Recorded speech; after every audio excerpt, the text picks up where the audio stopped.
I was just a broke delivery girl until I brought the wrong order to the most dangerous man in the city. Now I'm caught between his dark world and my desperate need for the money he offers. But is the real price of his protection something I'm willing to pay? The alarm blares for the third time.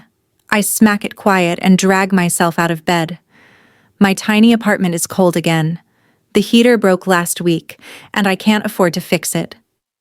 I pull on my faded blue uniform. The patch that says Rapid Eats is coming loose. I'll have to sew it back on tonight. In the bathroom mirror, I see dark circles under my eyes. My brown hair hangs limp.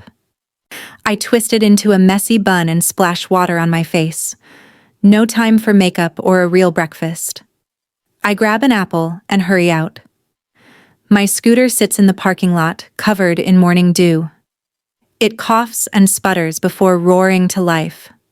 The seat has a crack that pinches my leg every time I sit down. I should fix that too, but rent is due in 3 days. I'm still $80 short. Just another day, I whisper to myself as I join the morning traffic. The sun is barely up when I park outside Rapid Eats. Inside, the smell of food makes my stomach growl. The apple wasn't enough. "Morning, Maya," says Gina from behind the counter. Her smile is kind but tired. "You're early again." "Need the hours," I say, clocking in.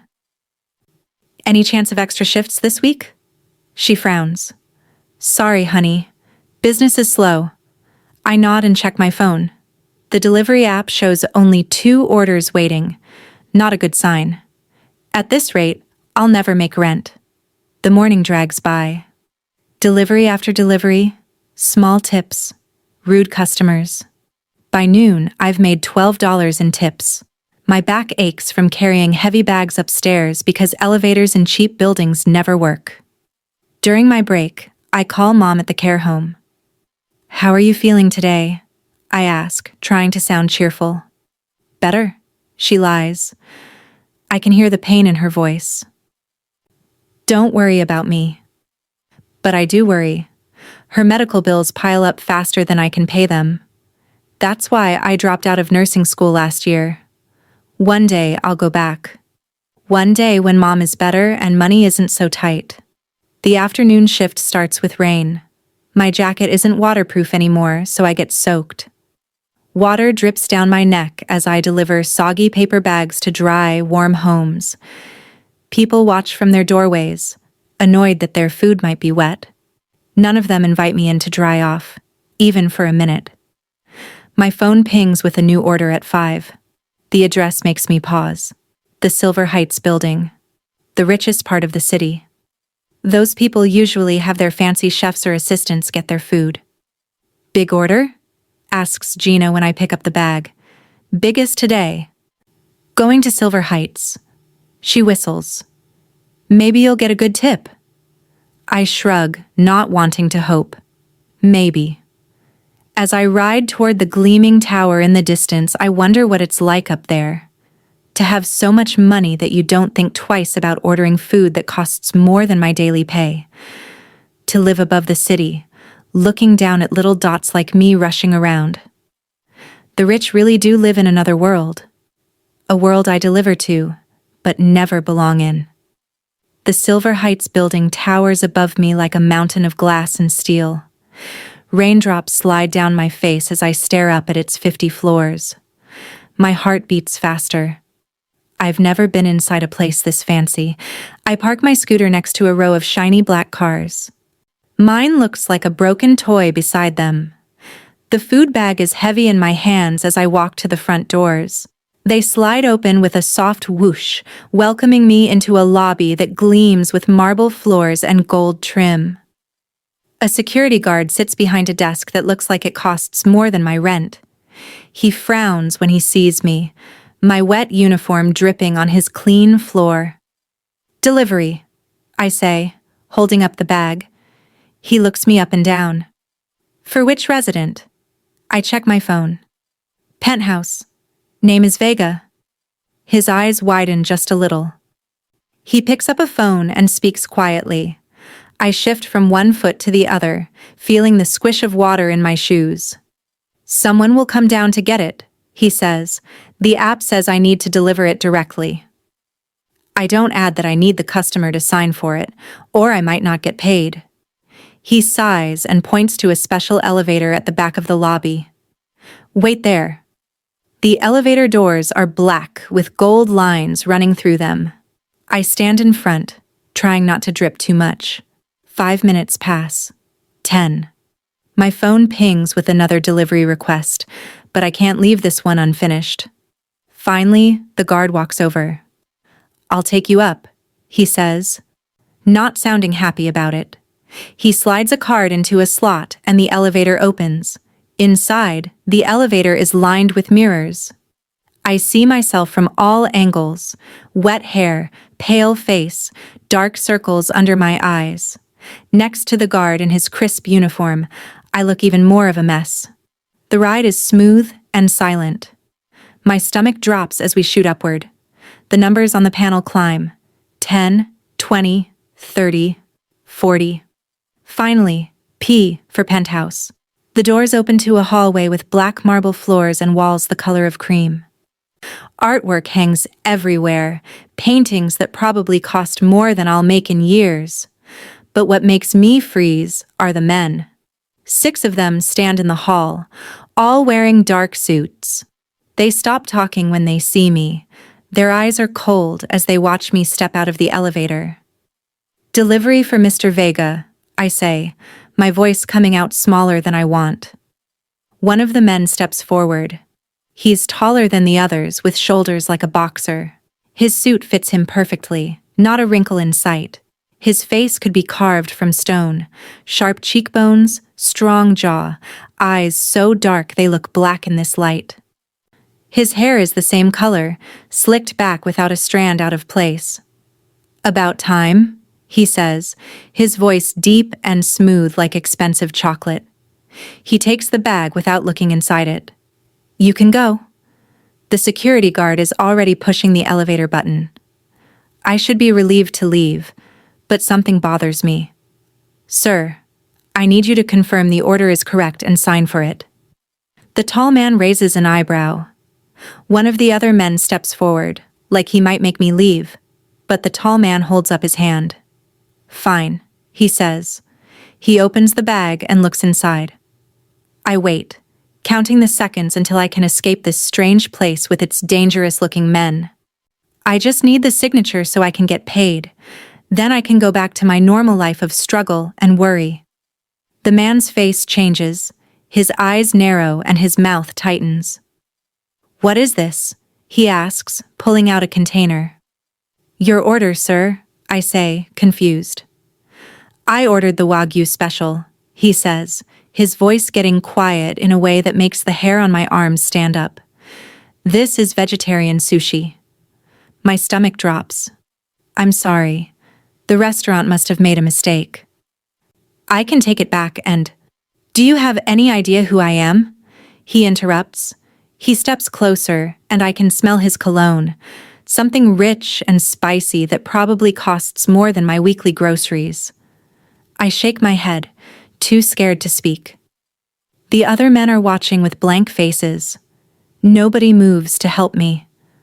I am Alessandro Vega, he says, like the name should mean something to me. When I order something, I expect to get what I want. My hands are shaking now. I've dealt with angry customers before, but never one surrounded by men who look like they hurt people for a living. I'm very sorry, Mr. Vega. I'll make sure the restaurant fixes this right away. Just then, a phone rings. The sound cuts through the tension like a knife. Alessandro pulls a phone from his pocket and glances at it. His face changes again as he answers. Yes? I stand there, not sure if I should leave or wait. The security guard has backed away, pretending to check something on his own phone. The other men have moved a few steps back too. Nobody wants to be near me now. Alessandro listens to whoever is on the phone. As he does, his eyes move back to me. He studies my face, then looks me up and down slowly. I feel naked under his gaze, like he can see right through my wet clothes to all my worries and fears. Something shifts in his expression. It's not anger anymore, but something I can't name. Interest? Calculation? He covers the phone with his hand.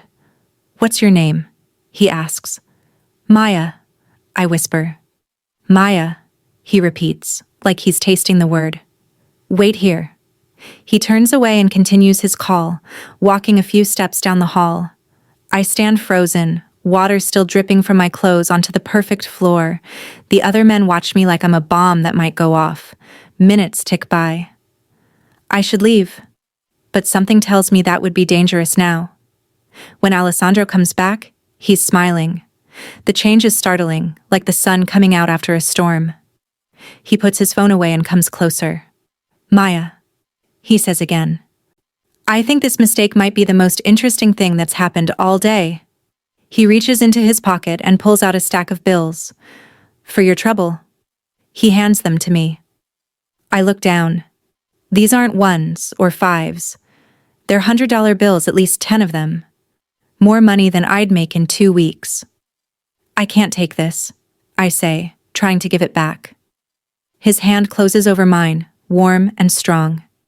"You can, and you will." His eyes lock with mine. "And Maya, I think you'll be seeing me again very soon." The way he says it doesn't sound like a friendly promise. It sounds like a fact that I have no power to change. A shiver runs down my spine that has nothing to do with my wet clothes. I don't know it yet, but my ordinary life just ended. I don't sleep that night. Every time I close my eyes, I see Alessandro Vega's face, those dark eyes looking right through me. The money sits on my table, a stack of bills I'm afraid to touch. It feels wrong, like it might burn my fingers. But in the morning, I count it. $1,000. Enough for rent and half of Mom's medical bills this month. 3 days pass. I deliver food, worry about money, visit Mom, and try to forget the strange meeting at the penthouse. But on the 4th night, a black car waits outside my apartment building. A man in a suit stands beside it. He's not Alessandro, but he has the same dangerous look. "Miss Maya," he asks when I get off my scooter, "Mr. Vega would like to see you." My heart jumps to my throat. "Why?" He'll explain. The man opens the car door. "It's not a request. It's an order. I should run. I should call the police. But what would I tell them? A rich man wants to talk to me, and I need that delivery job. Making a scene might get me fired." So I get in the car, my hands shaking a little. The car smells like new leather. The seats are soft. The windows are dark so no one can see inside. The city lights blur as we drive. We stop at a tall building I don't recognize. Not Silver Heights. This one is older, with stone instead of glass. The man leads me inside, past another security guard who doesn't even look at us, and into an elevator. We go up to the 10th floor. The hallway is quiet. The carpet thick under my feet. The man knocks on a door at the end. It opens, and there stands Alessandro Vega. He looks different tonight. He wears a black shirt with the sleeves rolled up, showing strong arms. No tie.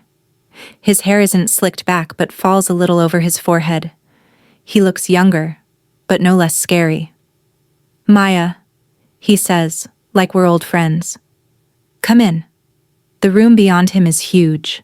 Floor-to-ceiling windows show the city lights like stars below us. There's a long table set with candles and plates. The smell of food makes my stomach growl.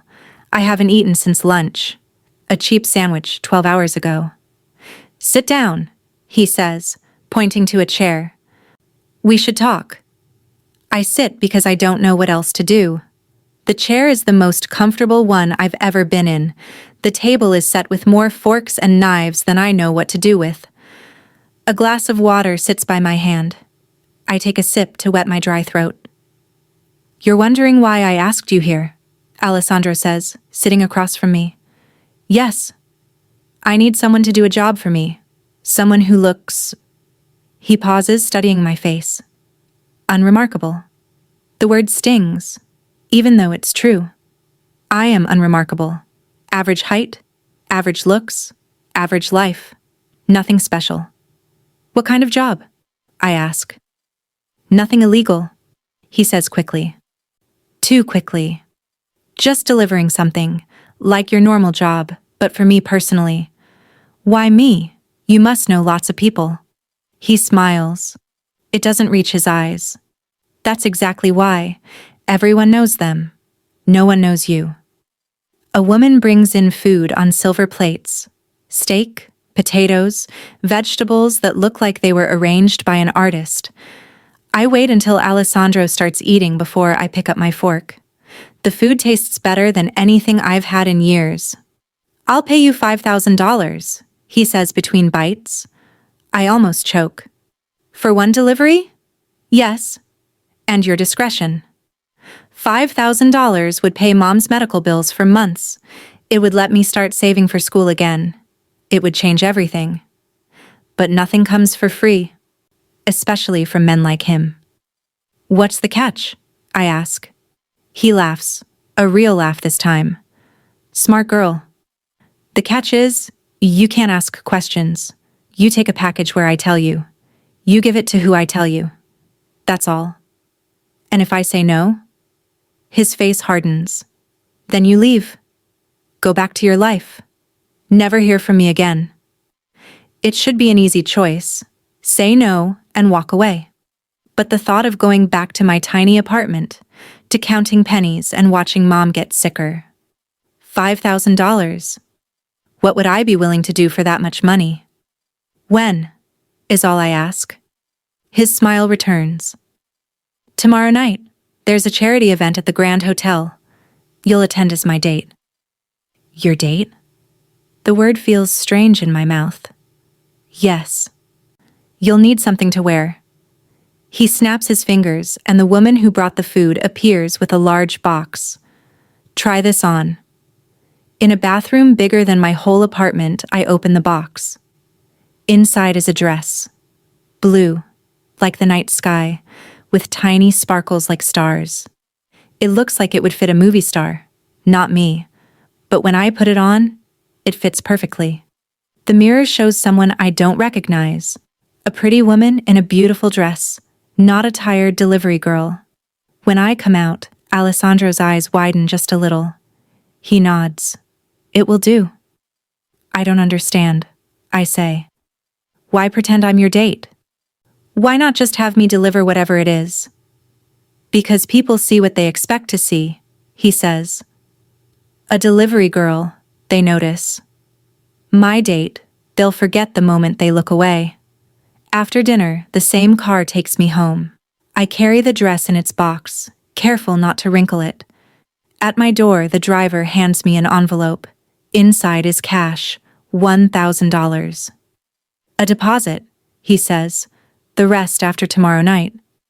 Alone in my apartment, I stare at the dress, at the money. What am I getting myself into? I don't know who Alessandro Vega really is or what he does. The smart thing would be to return the dress, the money, and run. Instead, I hang up the dress and count the bills again. Mom needs medicine. I need rent money. And something else. Something I barely admit to myself. I'm curious. For years, my life has been the same struggle day after day. Now, a door has opened to a different world. A dangerous world, maybe, but different.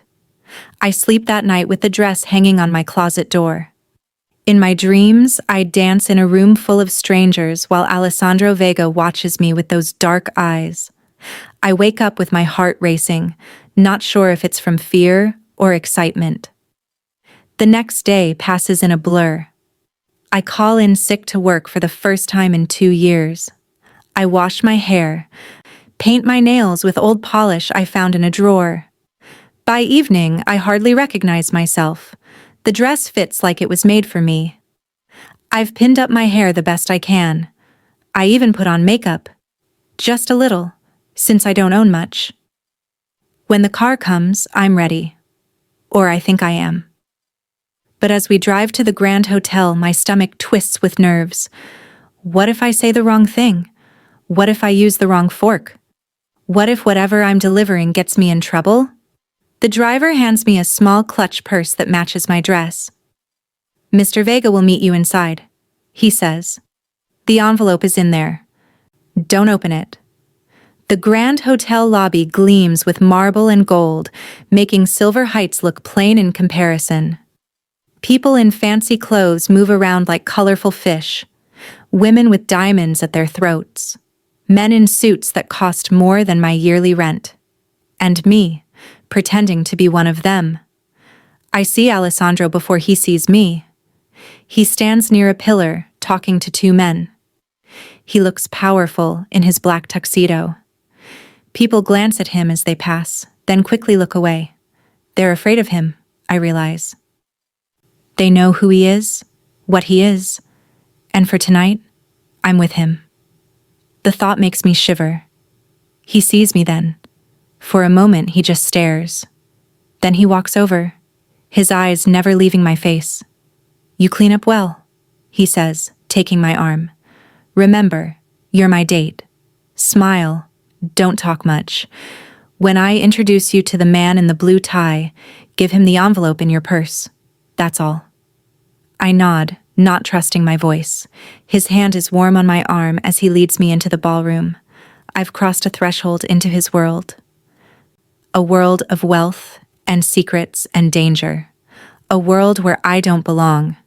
But for tonight, I'll pretend I do. 3 weeks have passed since the charity event. 3 weeks of living two lives. By day, I deliver food on my scooter, just like before. By night, I sometimes get a call from Alessandro's driver. Each time, I dress up in clothes Alessandro has sent over. Each time, I carry something small. An envelope, a flash drive, once a tiny key. I never ask what's inside. I never open anything. I just smile, play my part, and make the delivery. The money keeps coming. I've paid Mom's medical bills for the next 6 months. I've fixed my scooter. I've even started a savings account. For the first time in years, I don't wake up scared about money. Tonight, the car comes again. But this time, we don't go to a fancy party or restaurant. We drive to Alessandro's penthouse at Silver Heights. The driver takes me up in the elevator, then leaves me there. The doors open directly into Alessandro's home. The space is huge and open, with windows on every wall. The city spreads out below, a sea of lights in the darkness. The furniture is all black and white, simple but expensive. No pictures on the walls, no photos, nothing personal. It could be a hotel room except for the size. Alessandro sits at a glass desk by the window. When he sees me, he stands up. He wears a simple black sweater and pants, but they still look like they cost more than my monthly rent. "Maya," he says, coming over. "Thank you for coming." Did I have a choice? I ask. It's a bold question, but over these weeks I've grown bolder around him. He smiles. Everyone has choices. Some more than others, I say. He laughs, a real laugh that makes him look younger.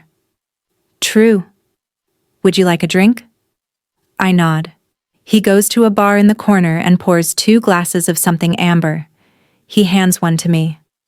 It burns going down but leaves a warm feeling in my chest. You've done well these past weeks, he says. Better than I expected. What did you expect? Most people get nervous. They ask too many questions or they try to see what they're delivering. He sips his drink. You haven't done either. I need the money, I say honestly. And I don't want trouble. Smart girl. He says this often, like it surprises him every time. But tonight is different. Tonight I need more than a delivery. My heart beats faster. What do you need? He puts down his glass. Information. There's a man I do business with. I think he's lying to me. I need to know for sure. How can I help? I don't know your business. You don't need to. You just need to get close to him, listen, and tell me what he says. He walks to the desk and picks up a photo. His name is Dominic Russo. He'll be at the Blue Diamond Club tonight. I take the photo. The man has gray hair and a kind face. He doesn't look like someone who would know Alessandro. He looks like someone's nice grandpa. What do I listen for? I ask. Anything about a shipment coming in next week. Dates, times, locations. Alessandro hands me a small box. Wear this. Inside is a necklace with a tiny blue stone. It looks real and expensive. Is this a diamond? Yes. Also a microphone. He taps the stone. So I can hear everything you do. I almost drop it. You want to spy on him? I want to know if he's lying to me. Alessandro corrects. It's business, Maya. I should say no. This is different from delivering packages. This is spying. But the memory of Mom's face when I told her I paid her medical bills for 6 months stops me. The relief in her eyes, the way she finally slept peacefully. How do I get close to him? I ask. Alessandro's smile grows. He knows he's won. He likes young women. Just smile, laugh at his jokes. He'll do the rest. 2 hours later, I'm at the Blue Diamond Club. It's not as fancy as the places Alessandro usually sends me, but it's still nicer than anywhere I'd go on my own. I wear a red dress tonight, tight and short. The diamond necklace feels heavy, even though it's small. Knowing Alessandro can hear everything makes me nervous. I spot Dominic Russo at the bar. He's alone, nursing a drink. I take a deep breath and walk over, sitting on the stool next to his. I order a drink I don't plan to finish. The music is loud, the bass thumping in my chest. Colored lights flash over the dance floor. Haven't seen you here before, Russo says, right on cue. I give him the smile I've practiced in the mirror. First time. A friend recommended it. Good friend. His eyes move down my body, then back to my face. I'm Dom. Maya, I say, using my real name because Alessandro told me to. Less chance of making a mistake. We talk. I laugh at his jokes, even the bad ones. I touch his arm sometimes. I've learned these tricks over the past weeks. Watching rich women at parties. Dom moves closer. He buys me another drink. He tells me he's in import-export, whatever that means. Big shipment coming in, he says after his third drink. Gonna make me rich. I lean closer, like I'm interested. Really? What kind of shipment? He taps his nose. Secret. But let's just say, it's worth millions. When's it coming? I ask, twirling the straw in my drink. He checks his watch. Soon. Very soon. Tuesday night. The docks. Pier 12. He laughs. Don't tell anyone I told you. Your secret's safe with me, I say, feeling sick. Alessandro is hearing all of this. We talk more. Dom gets drunker.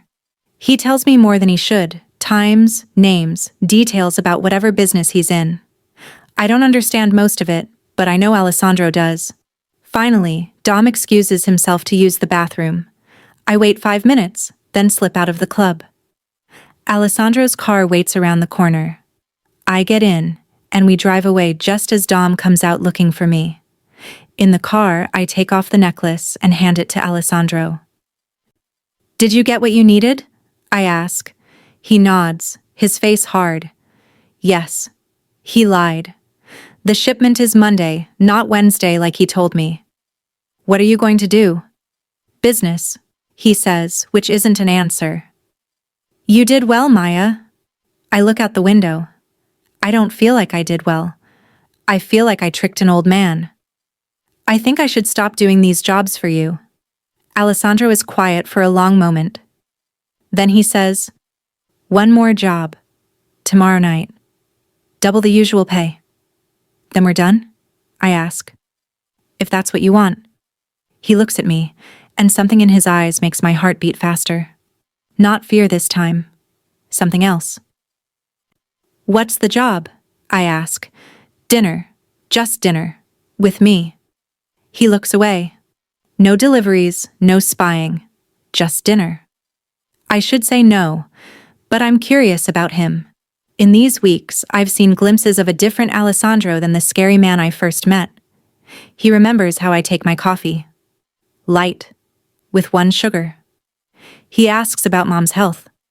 Once, when I mentioned a book I loved, it appeared in my apartment mailbox the next day.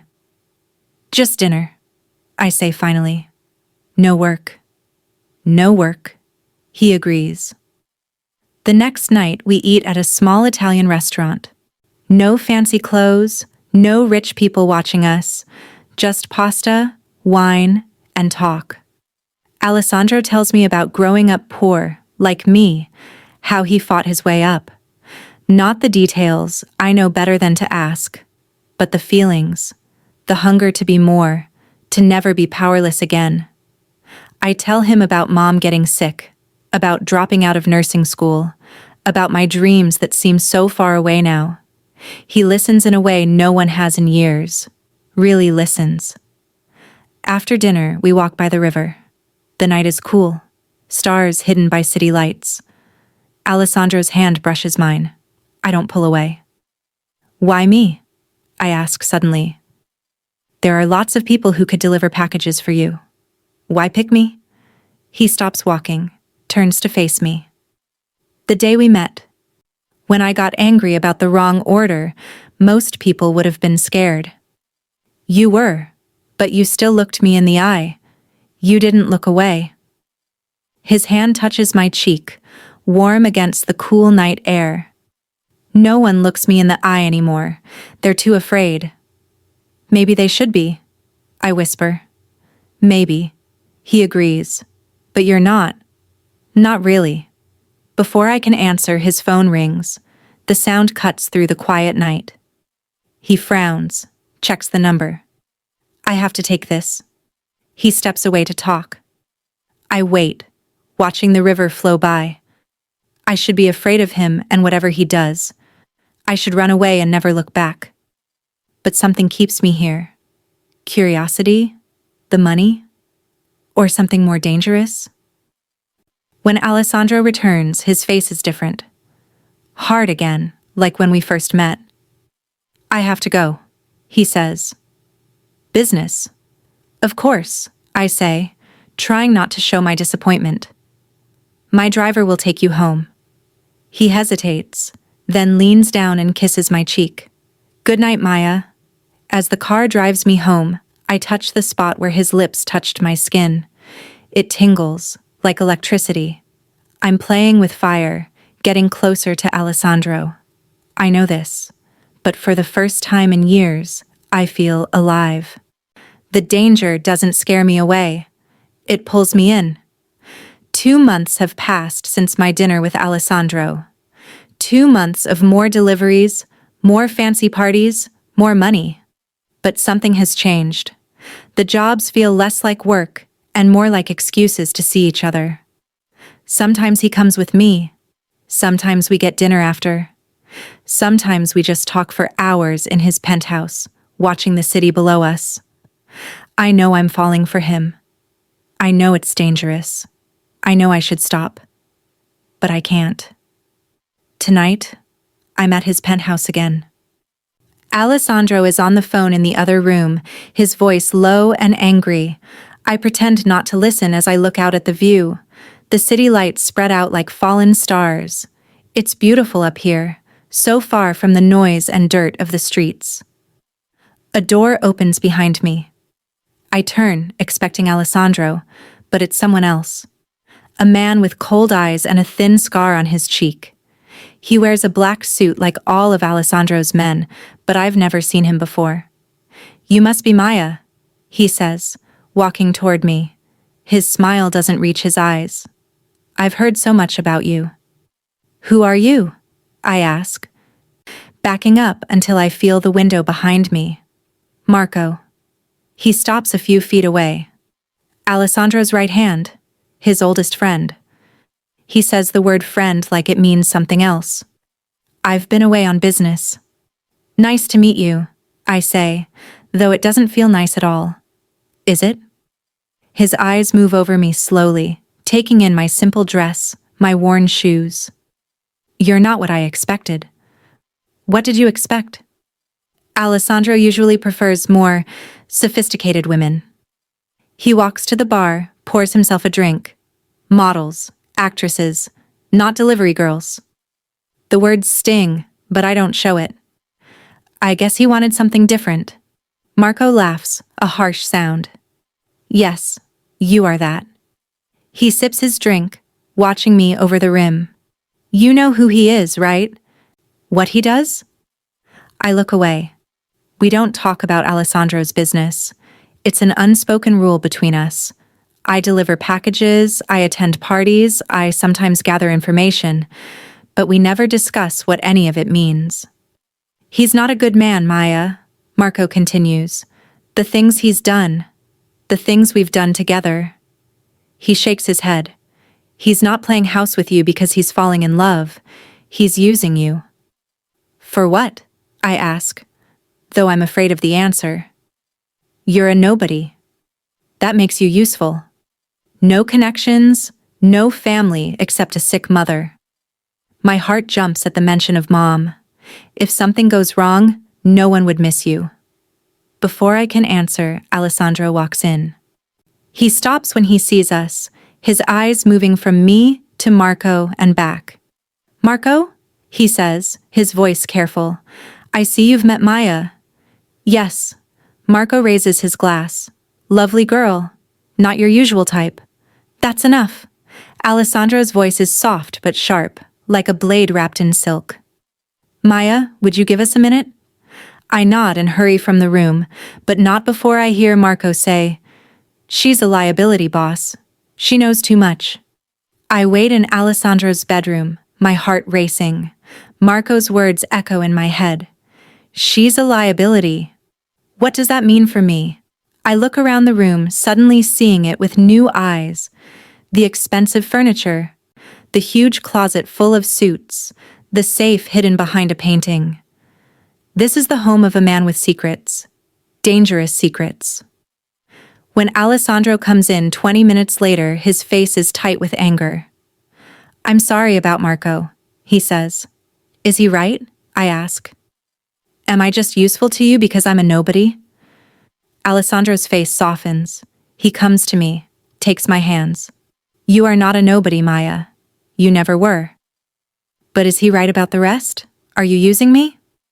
He hesitates, and in that pause I hear the truth. It started that way, he admits finally.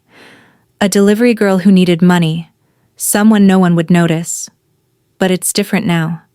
How? What's changed? I have. He pulls me closer. Being with you, it reminds me of who I was before, who I could be. I want to believe him, but Marco's words, the cold way he looked at me, stay in my mind. Your friend doesn't like me. Marco is worried about business, Alessandro says. He thinks you're a distraction, a risk. Am I? He doesn't answer directly. Instead, he kisses me, his lips warm and soft. I forget my worries for a while, lost in his touch, in the feel of his hands in my hair, on my back. When we break apart, he rests his forehead against mine. Stay here tonight, he whispers. I've never stayed before. Always home before midnight, like a fairy tale. I can't. I have an early delivery shift. Quit, he says. Quit that job. You don't need it anymore. I can't just quit my life, I argue, pulling back a little. What life? His words are harsh, but his voice is gentle. Delivering food until you collapse from exhaustion? Counting pennies? Worrying about your mother's next bill? I can give you more than that. The offer hangs in the air between us. Leave my old life behind, step fully into his. It's tempting. So tempting. But something holds me back. Let me think about it, I say finally. His driver takes me home. As we leave Silver Heights, I notice a black car following us. It stays 3 cars back, always there when I check the mirror. I tell myself I'm being paranoid, that Marco's words have scared me, but I can't shake the feeling of being watched. The next morning, I meet my friend Tina for coffee before my shift. We've been friends since high school, but we've grown apart lately. I've been too busy with Alessandro, too caught up in his world. You look different, she says, studying my face. Something's going on with you. I want to tell her everything. About Alessandro, the money, the feelings I'm afraid to name. But how can I explain when I barely understand it myself? So I just shrug and say, just tired. Bull, she says. You've changed, Maya. You cancel plans. You're always checking your phone. You have new clothes. She leans forward. Are you in trouble? Is it drugs? No. I laugh, though it's not funny. It's not drugs, it's... I hesitate. I met someone. Her eyes widen. A guy? Who? Why haven't you told me? It's complicated. He's... different. Different how? She narrows her eyes. Maya, what's going on? You're scaring me. Before I can answer, my phone buzzes with a text. It's from Alessandro. Don't go to work today. Come to the penthouse. Important. I have to go, I tell Tina, standing up. She grabs my arm. Maya, wait. Whatever's happening, you can tell me. I can help. Nothing's happening, I lie. I'm fine. I'll call you later. I leave the coffee shop and head to Silver Heights. The black car is there again, following at a distance. This time, I'm sure. When I arrive at the penthouse, Alessandro is waiting. His face is grim. What's wrong? I ask. The restaurant where you pick up deliveries, he says. It was burned down last night. My blood turns to ice. What? Why? A warning. He paces the room. The owner, he's alive, but he was beaten badly. He said they told him to pass on a message to Alessandro's girl, that next time, it won't be just a building. The room spins around me. Who would do that? Rivals, Alessandro says. People who want to hurt me through you. Through me? But I'm nothing to you. I just deliver packages. He stops pacing, looks at me hard. We both know that's not true anymore. Fear grips my heart, not just for me, but for Mom, for Tina, for everyone I love. What do we do? You stay here, he says firmly, where I can protect you. Here? But my apartment, my things. I'll send men to pack what you need. He takes my hands. Maya, please. Until I find who did this, you're not safe out there. I think of the burned restaurant, the beaten owner, the car following me, Marco's cold eyes. For how long? Just until it's safe, Alessandro promises, though we both know that might be never. Trust me. I nod slowly, feeling the walls of my old life crumbling around me. My job is gone now, my home soon to follow. All I'll have left is Alessandro and this golden cage high above the city. Okay, I whisper, I'll stay. He pulls me into his arms, holding me tight. I'll keep you safe, he murmurs into my hair. Nothing will hurt you, not while I'm alive. I close my eyes and lean into him, even as part of me wonders if the real danger isn't out there at all, but right here in my arms. 3 weeks have passed since I moved into Alessandro's penthouse. 3 weeks of living in luxury, of sleeping in silk sheets, of eating food prepared by a private chef. 3 weeks of being both a guest and a prisoner. Alessandro says it's for my safety. I try to believe him. My things arrived in boxes, carried by men in dark suits. Only the basics, clothes, some books, my mother's photo. Everything else stayed behind, like I'm shedding my old skin, becoming someone new. Today, Alessandro has meetings. I wander the penthouse alone, touching things I still feel I shouldn't touch. The marble counters in the kitchen, the expensive paintings on the walls, the piano no one plays. Every surface gleams like it's never been touched. It feels more like a museum than a home. I stop at the big window overlooking the city. Far below, people move like ants, living their normal lives, going to work, meeting friends, making their own choices. I press my hand against the glass. It's cold and hard, like the invisible wall between my old life and this new one. My phone rings, startling me. It's Mom. I've visited her twice since moving here, always with one of Alessandro's men watching from a distance, always with made-up stories about my new roommate and why I changed jobs. "Hi, Mom," I say, trying to sound cheerful. "Maya, honey?" Her voice is weak today. Bad pain day. "How are you?" "I'm fine. How are you feeling?" "Oh, the same." She coughs, a dry, rattling sound that makes my chest hurt. "The doctors want to try a new treatment. It's experimental." "That's good, right?" I sit on the edge of the couch, gripping the phone tighter. "It's expensive." She sighs. "Insurance won't cover it. But don't worry about that. Tell me about your new job." I've told her I'm working as a personal assistant now. It's not far from the truth.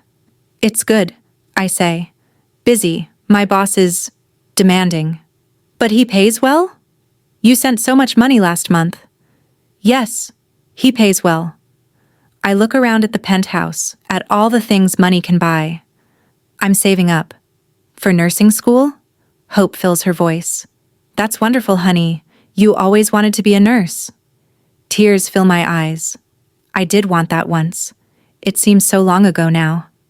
"Maybe," I say. "We'll see." After talking to Mom, I feel restless. The walls seem to close in. I need air, space, freedom. I text Alessandro. "Going to the roof garden. Need some air." The roof garden sits 20 stories above the street. It's a private oasis with real trees growing in huge pots, flowers blooming even in the city's poor air, benches tucked in quiet corners. Alessandro brought me here once for dinner under the stars. Today, I just need to feel the sun on my face. I take the private elevator up. When the doors open, I freeze. Marco is there, sitting on a bench, smoking a cigarette. He looks as surprised to see me as I am to see him. "The little bird leaves her cage," he says, a mocking smile on his face. I almost turn back, but pride makes me step forward. I didn't know anyone was up here. Clearly. He watches me through narrowed eyes. "How are you enjoying your new home?" "It's nice," I say stiffly, moving to a bench far from his. "Nice," he repeats with a short laugh. "The finest penthouse in the city, and it's nice. You really are different from his usual women." I ignore the jab. The sun feels good on my skin after so many days inside. I close my eyes, trying to pretend I'm alone. "He's not who you think he is," Marco says after a long silence. I open my eyes. "And who do I think he is?"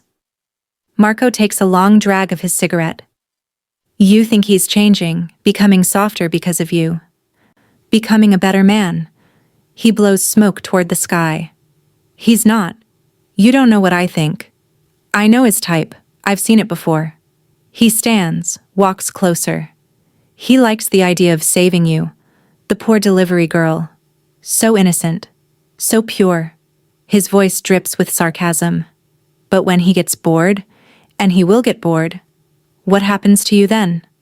I stand too, not wanting him to tower over me. "That's between me and Alessandro." Marco laughs. "There is no between. There's what Alessandro wants. That's all." He drops his cigarette, crushes it under his shoe. "Ask him about Dominic Russo." My heart skips a beat. The old man from the club, the one I helped Alessandro spy on. "What about him?" "Ask Alessandro what happened after you got that information for him." Marco's eyes are cold. "Ask him. See if he tells you the truth." He walks away, back to the elevator. I stay in the garden, my mind racing. What happened to Dominic Russo? I never asked. Never wanted to know. It was easier that way. When Alessandro comes home that night, he brings gifts. A gold bracelet that feels heavy on my wrist. A dress the color of blood. He's in a good mood, laughing as he tells me about his day. But he edits the stories, I know. Leaves out the parts I shouldn't hear. We eat dinner on the balcony. The chef has made my favorite pasta. The wine is expensive and sweet. Alessandro reaches across the table to take my hand. You seem quiet tonight, he says. Everything okay? I should let it go. Should smile and nod and keep living in this beautiful bubble we've created. But Marco's words echo in my head. I saw Marco today, I say. On the roof.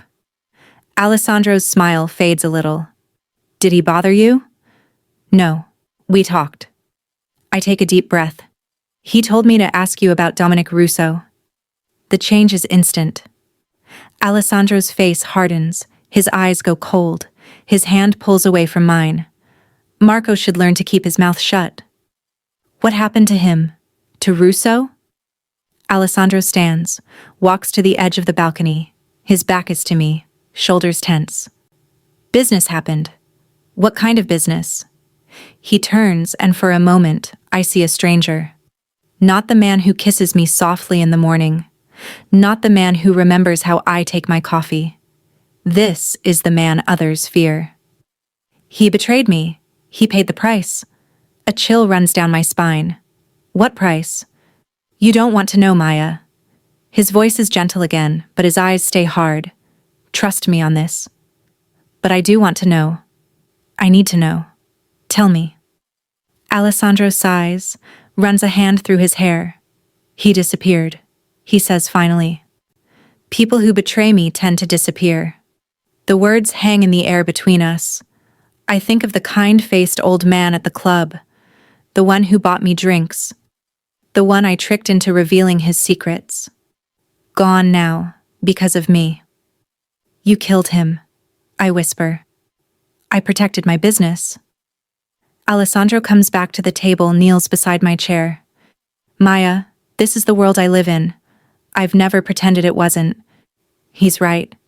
He never lied about who he is. I just chose not to see it clearly. Chose to focus on his smiles, his kindness to me, the gentleness of his touch. Not on what he does when I'm not watching. I should go, I say, standing up so quickly my chair nearly falls. Go where? He stands too, blocking my path. Back to your old apartment? They know where you live, Maya. The people who burned the restaurant. They'll find you. I'll move. Change my name. With what money? His voice is calm, reasonable. And what about your mother? Her treatments? Who pays for those if you disappear? The mention of Mom stops me cold. Her new treatment. The one insurance won't cover. The one she needs. That's not fair, I whisper. Life isn't fair. Alessandro's hands cup my face. I'm not perfect, Maya. I've done things. Terrible things. But never to you. Never to anyone who didn't deserve it. And Russo deserved it? Yes. No hesitation. No doubt. He would have cost people their lives with his betrayal. I did what I had to do. I pull away from his touch. I need some time. To think. He lets his hands drop. Of course. Take all the time you need. He steps aside, clearing my path to the door. But remember, you're safer here. With me. I walk past him, into the bedroom we've shared these past weeks. I close the door, lean against it. My heart pounds in my chest. What have I gotten myself into? Who is this man I've let into my heart? And how can I still want him, knowing what I know now? I sit on the edge of the bed and stare at my reflection in the mirror across the room. I hardly recognize myself anymore. The expensive clothes, the perfect hair, the gold bracelet on my wrist. I've become someone else in this tower of glass and steel. The question is, do I like who I've become? 3 days pass in a strange dance. Alessandro and I live in the same space but barely touch. He doesn't push me, doesn't demand answers, just watches me with those dark eyes that see too much. I spend hours staring out at the city, thinking about choices, about who I was and who I'm becoming, about right and wrong and all the gray space in between. On the fourth morning, Alessandro gets a phone call that changes everything. I'm reading in the living room when his phone rings. He answers, then his face goes white. He barks orders into the phone, pacing like a caged animal. "What's wrong?" I ask when he hangs up. "Business," he says automatically, then stops, looks at me like he's making a decision. "No, you should know. There's a problem with a shipment. Someone talked. The police are involved." My blood turns cold. In all these months, the police have never been mentioned. "Is it serious?" "Very." He runs a hand through his hair. "I need to handle this personally." "When will you be back?" "Tonight. Late." He comes to me, takes my hands. His are cold for the first time since I've known him. "Maya, if I don't come back, there's a safe in the bedroom, behind the Degas painting. The code is your birthday. Inside is cash, a passport for you, an address in Miami. Go there. A man named Carlos will help you." Fear grips my chest. "You're scaring me." "Good. You should be scared." His hands tighten on mine. "I need to know you'll be safe if things go wrong." "Nothing will go wrong," I say, trying to convince us both. "You always fix things." He smiles, but it doesn't reach his eyes. "Yes, I do." He kisses me, hard and fast. "Stay here. Don't leave for any reason." After he's gone, the penthouse feels too big, too quiet. I pace the rooms like Alessandro did, counting the hours. By evening, my nerves are raw. I try calling him, but his phone goes straight to voicemail. I try to eat, but food sticks in my throat. At midnight, my phone rings. Unknown number. I answer with shaking hands. "Hello? Maya?" It's Marco's voice. "Where's Alessandro?" "I don't know. He left this morning. Business problem." Marco curses. "Listen carefully. Men are coming for him. They think he's hiding something from them. Something valuable. You need to get out of there, now." "I can't leave. He told me to stay here." "He's been taken," Marco says bluntly. "If you stay, you'll be taken too. Or worse." The room spins around me. "Taken? By who? The police?" "Not the police." Marco's voice is grim. "Rival family. They've been planning this for months. The shipment problem was a trap." "Where is he?" My voice sounds strange to my ears, far away. "I'm trying to find out. But you need to leave. Go somewhere safe."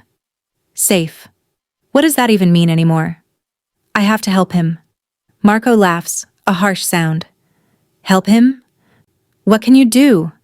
An idea forms in my mind, a crazy, dangerous idea. "I can be bait." "Are you insane? These aren't nice people, Maya. They won't hesitate to hurt you." "But they want something Alessandro has, right? Something valuable?" "Yes," Marco says slowly. "Information. Access codes to accounts." "So they want to trade him for the codes." The plan takes shape as I speak.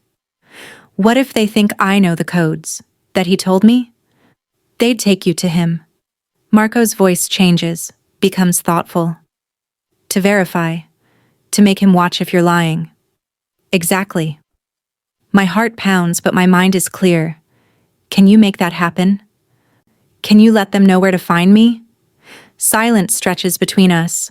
Then Marco says, "You really care about him. Enough to risk your life?" "Yes." The answer comes without thought. "Be at the Blue Diamond Club in 1 hour. Wear something nice. Sit at the bar. Order a gin and tonic. They'll find you." "How will you know where they take me?" "I'll put a tracker in your drink when I see you. Don't react when I do. Just keep playing your part." Fear and determination war in my chest. "Thank you, Marco." "Don't thank me yet." His voice is cold again. If this goes wrong, we both die. The Blue Diamond Club is crowded. The music too loud. I sit at the bar in a black dress Alessandro bought me, trying to look calm. Inside, I'm screaming. The gin and tonic sits in front of me, untouched. I wait. Marco appears beside me, orders a drink. He doesn't look at me, but his hand moves near my glass when the bartender turns away. Something small drops into my drink, dissolves. "They're here," he murmurs. "By the door." 3 men. Black jackets. I don't turn to look. Just nod slightly and take a sip of my drink. It tastes bitter now, but I don't know if that's the tracker or my fear. Marco leaves. 10 minutes later, a man sits beside me. He's big, with a neck like a bull, and small, mean eyes. "Maya, right?" he asks with a smile that doesn't reach his eyes. I nod, pretending confusion. "Do I know you?" "Friend of Alessandro's. He asked me to check on you." He waves to the bartender. "Another round for the lady." I know it's a lie. Know I should run. Instead, I smile and say, "How nice of him. Is he coming here?" "Soon," the man says. "He sent a car for you, said to bring you to him." Outside, a black SUV waits. 2 more men stand beside it. As we approach, one opens the back door. I hesitate, fear finally catching up to my determination. "Get in," the first man says, his voice no longer friendly. "Now." I get in. The door locks behind me. The city passes in a blur as we drive. No one speaks.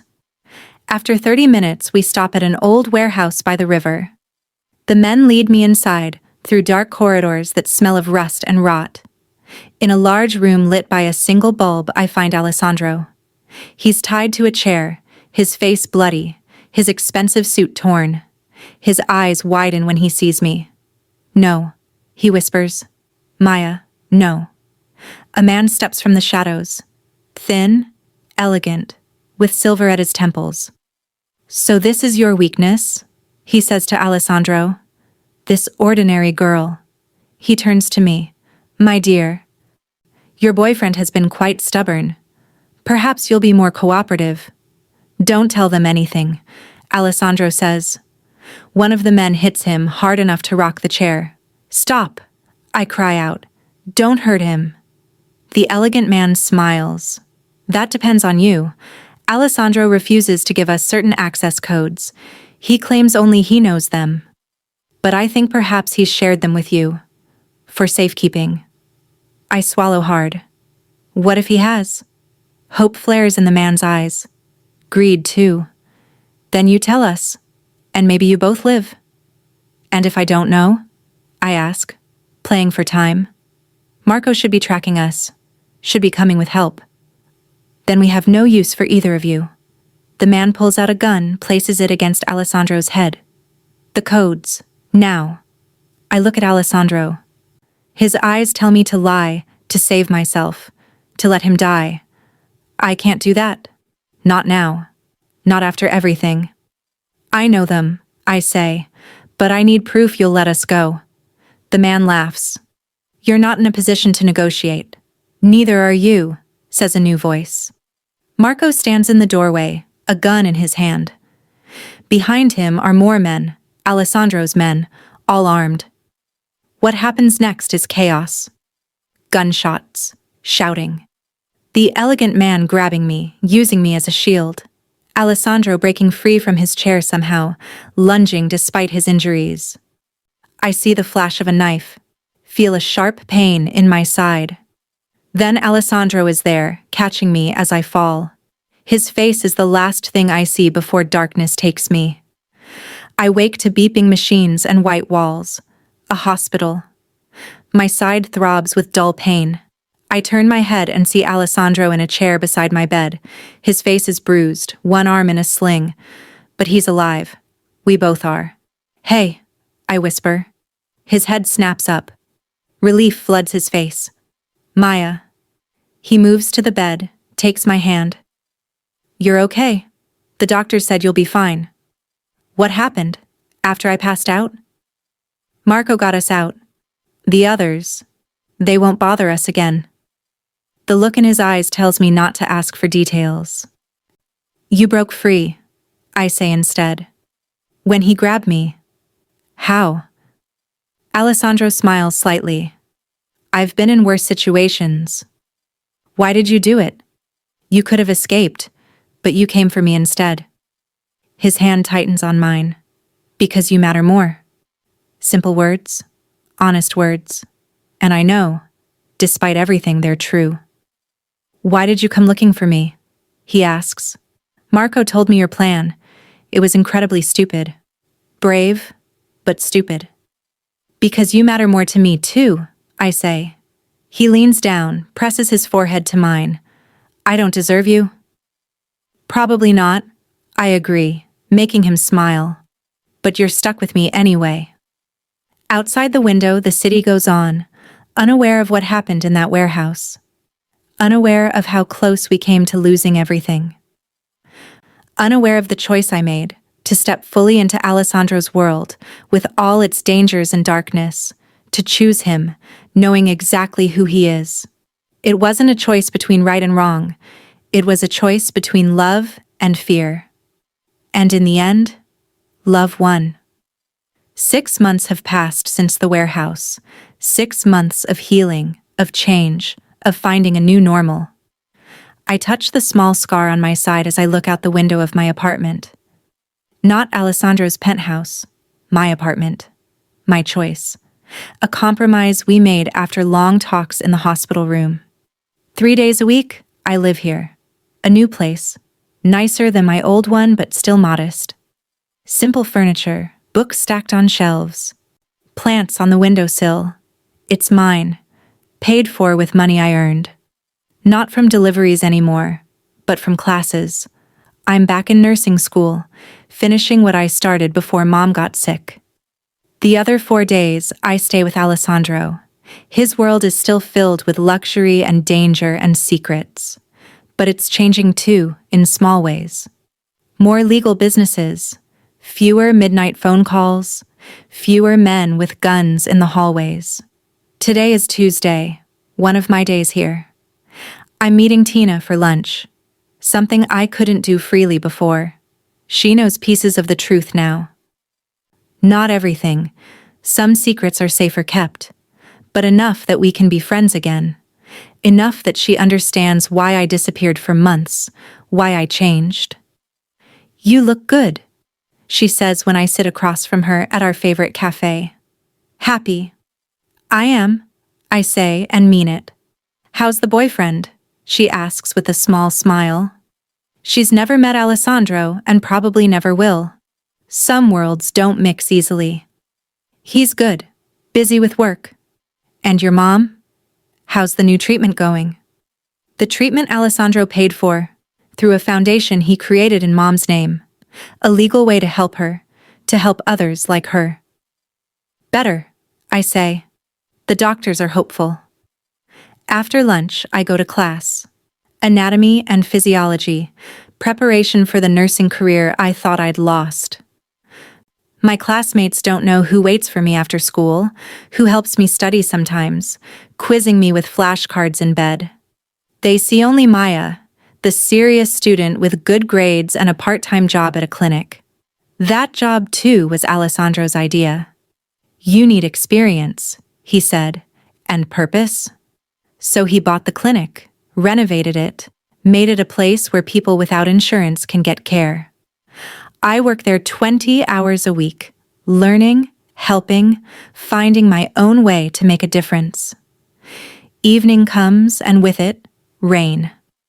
I hurry from the bus stop to my building, getting soaked despite my umbrella. Inside my apartment, I change into dry clothes and start making dinner. My phone rings. Alessandro. How was class? He asks. Good. We started cardiac assessment today. I chop vegetables as we talk, the phone tucked between my ear and shoulder. Fascinating, he says, and I can hear the smile in his voice. Will you teach me what you learned? Maybe. I smile too. If you're good. I'm never good, he says. You know that. True. But you're getting better. He laughs, a sound that still surprises me sometimes. Before me, Alessandro rarely laughed. Marco told me that once, in a rare moment of warmth between us. You've changed him, he said. God help us all. Will you come over tonight? I ask. After your meeting? It might be late, Alessandro warns. I don't mind. I'll be studying anyway. After we hang up, I finish making dinner, eat alone at my small table, then spread my books out to study. The rain taps against the windows, a soothing sound. Hours pass. My eyes grow tired. I check the time, nearly midnight. Alessandro's meeting must be running long. Just as I'm about to call him, there's a knock at my door. I check the peephole. It's him, still in his business suit despite the late hour. I open the door. Hi, I say. Hi. He looks tired, a little rumpled. His hair is damp from the rain. But his eyes light up when they see me. Bad meeting? I ask, taking his coat. Long, complicated. He loosens his tie, a sign he's relaxing. But successful. Good guys or bad guys? It's our shorthand for his two types of business, legitimate and otherwise. Good guys, he says, pulling me close for a kiss. The foundation board, we're expanding the medical program, more clinics, more treatments covered. Pride swells in my chest. This was my idea, turned by Alessandro's power and money into something real. Something that helps people like Mom. That's wonderful. He sits on my couch, looking around at my simple apartment. It's so different from his world of marble and glass, yet he never complains, never suggests I give it up. He understands my need for this space, this piece of independence. Marco sends his regards, Alessandro says, a hint of amusement in his voice. No, he doesn't. No, he doesn't, Alessandro agrees with a small laugh. But he did ask when you're coming back to the penthouse. Tomorrow, I say, sitting beside him. If you still want me? Always. He pulls me against his chest. His heartbeat is strong and steady under my ear.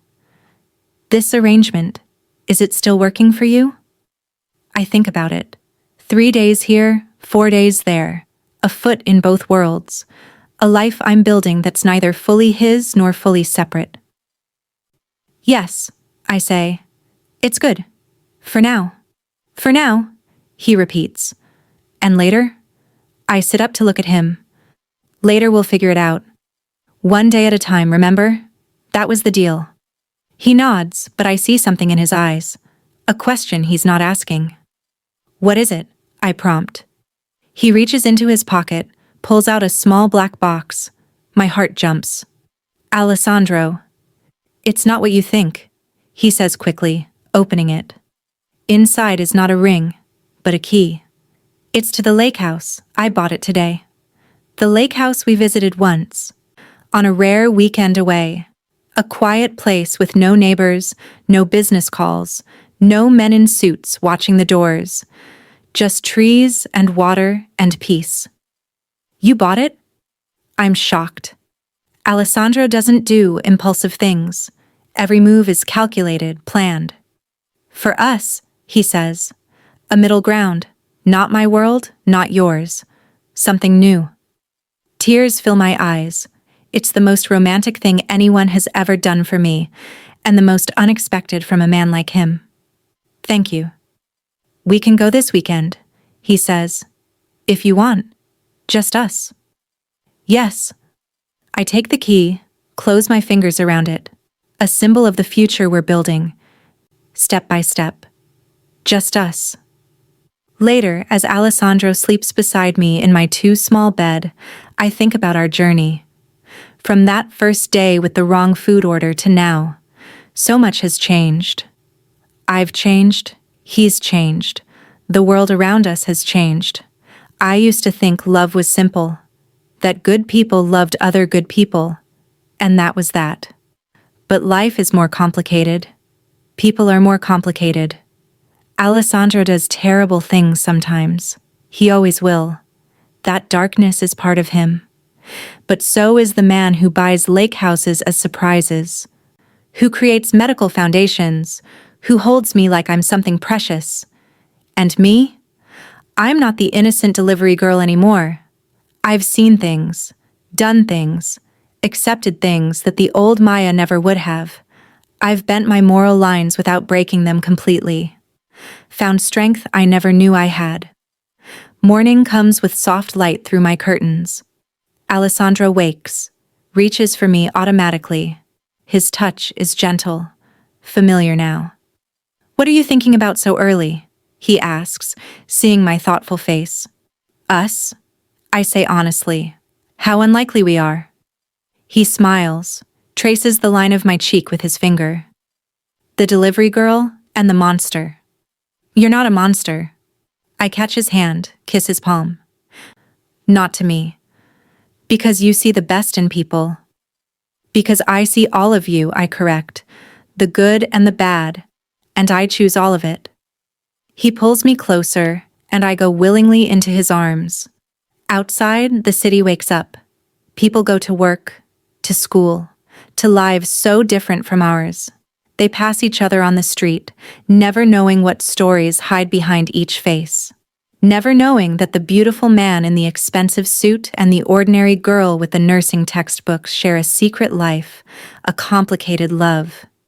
Maybe one day we'll find a way to make everything clean, everything right. Maybe the lake house is the first step toward that.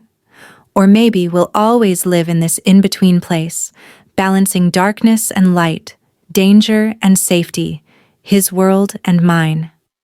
I don't know what the future holds, but as Alessandro kisses me good morning, as the sun fills my small bedroom with gold, I know one thing for certain. I wouldn't change how we got here. Not the wrong food order, not the dangerous jobs, not the hard choices or painful truths. Every step led us to this moment, to this unlikely love that transformed us both. And that, despite everything, is something beautiful.